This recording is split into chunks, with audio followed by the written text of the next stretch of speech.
Welcome to Sheila ideas.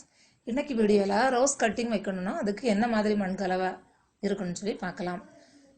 பாருங்கள், கல் அந்த மாதிரி திக்கான பாற்று எதுவும் இல்லாத மாதிரி பார்த்துக்குங்க. எந்த அளவில் எடுக்கணும் அப்படின்னா 50% வந்து தோட்டமண், 50% தோட்டமண், 30% கோகோபீத் எடுத்துருக்கிறேன், 20% காய்ந்த மாட்டுச்சாணம். கோகோபீத் இல்லாதவங்க அதுக்கு பதிலாக மணல் யூஸ் பண்ணிக்கலாம். இந்த 3 விதத்தையும் வச்சுக்கோங்க. 50% தோட்டமண், 30% கோகோபீத் இல்லைன்னா மணல், மீதி இருக்கிற 20% நல்ல மட்கிய மாட்டு எரு வந்து எடுக்கலாம். இதை வந்து இப்போ எல்லாத்தையுமே நல்லா வந்து மிக்ஸ் பண்ணிடணும். பாருங்கள், இப்போ ரோஸ் கட்டிங்ஸ்லாம் எடுத்து வச்சுருக்கிறேன்.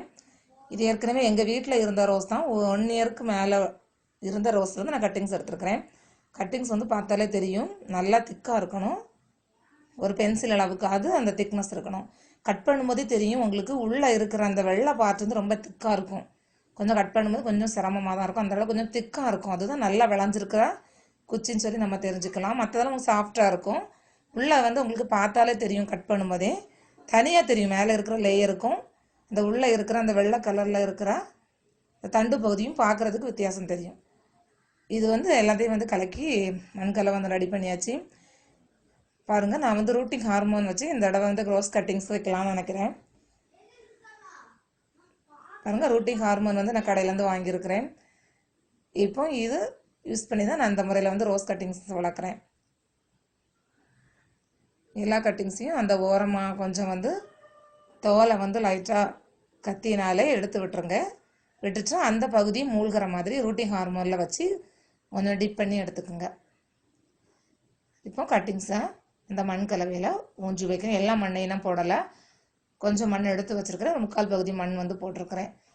கட்டிங்ஸ் எல்லாம் வச்சதுக்கு பிறகு ஒரு 1/4 பகுதி மண் அதுக்கு மேலே போடுறேன்.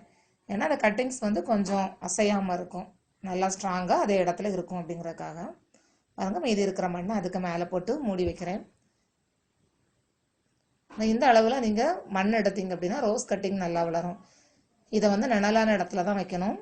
கட்டிங்ஸ் வந்து ரொம்ப பார்க்க வேண்டியது வந்து நல்ல முத்தா கட்டிங்ஸாக இருக்கணும். அதுதான் இதில் வந்து முக்கியமான விஷயம். வெயிலில் வைக்கக்கூடாது. இதை வந்து நல்லா கவர் பண்ணி நிழலில் வச்சிடணும். ஒரு 10 நாளைக்கு அப்புறம் அது எவ்வளோ வளர்ச்சி வந்திருக்குன்னு சொல்லி அடுத்த வீடியோவில் பார்க்கலாம். பாருங்கள், தண்ணி நல்லா விட்டுருங்க. அப்புறம் கவர் பண்ணதுக்கு பிறகு தண்ணி விட வேண்டாம். அதில் இருக்கிற நீர்த்துளிகளே போதும்.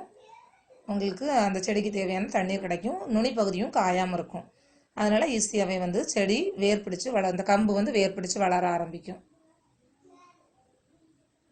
இப்போ வந்து கவர் பண்ணி விட்டுருங்க.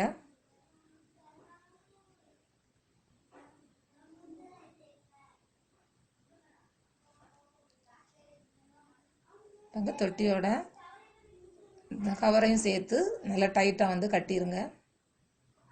ஏன்னா கவர் வந்து உங்களுக்கு நல்லா பெருசாக இருந்ததுன்னா ஓகே, அந்த தொட்டிக்கு அடியில் மடித்து விட்டுடலாம். இல்லை அப்படின்னா இந்த மாதிரி கட்டி விட்டுருங்க. ஓகே வியூவர்ஸ், இது நல்லா வளர்ந்ததுக்கப்புறம் நம்ம வந்து ரோஜா கட்டிங்ஸோட வீடியோ பார்க்கலாம். இந்த மாதிரி சாயிலில் வந்து நீங்கள் ரோஸ் கட்டிங் வாங்கி ட்ரை பண்ணி பாருங்கள். Okay, thank you viewers. இந்த வீடியோ உங்களுக்கு பிடிச்சிருந்தனா சப்ஸ்கிரைப் பண்ணுங்கள்.